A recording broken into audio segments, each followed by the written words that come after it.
It's not what happens to you, it's how you react to it that defines everything, okay? You could be one person that gets cancer and they say, oh my God, I got cancer, this is a death sentence, I knew this was gonna happen, my parents had it, you know, why me, etc., all that. And then you could have the other person on the other side that says, cancer, I'm gonna beat this thing.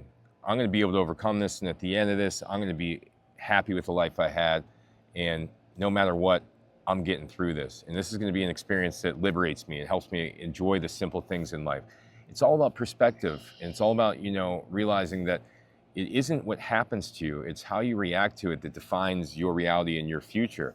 And, you know, one person can go ahead and call it bad luck, another person can say it's a blessing.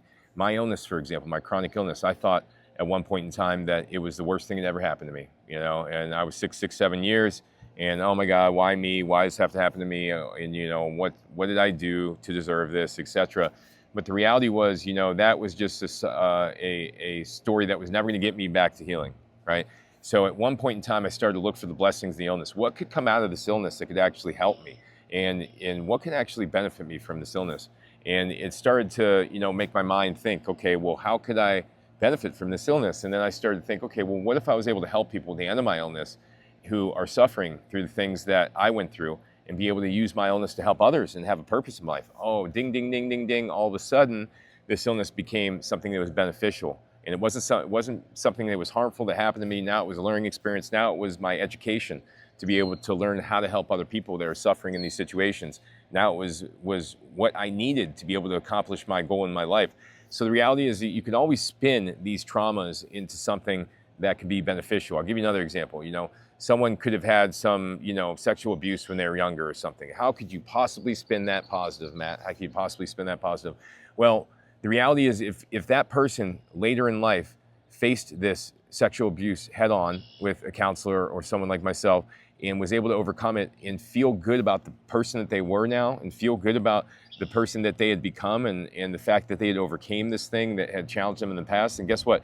None of the rest of it matters, because if they're happy with who they are at that moment, then they can look back on the trauma and say, hey, that trauma forced me into addressing a lot of the things in my mind that I would have never have addressed, and that the trauma itself was the thing that spurred me into making the changes and observing my thought patterns, observing my behaviors, and seeing how all these things affected how I felt.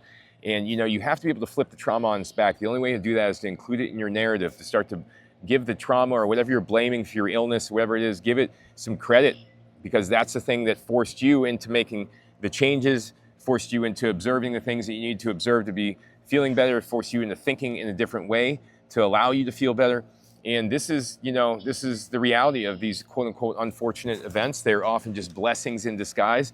And you do not want to go ahead and judge things too early in life and say, man, that's bad luck, or it's unfortunate that happened, because often there's good things sitting right behind the bad things that are happening. So thanks for watching, everybody. Go to my website, endsickness.org. Got hundreds of articles, hundreds of videos about how to heal yourself, various inspirational videos as well. Thanks for watching.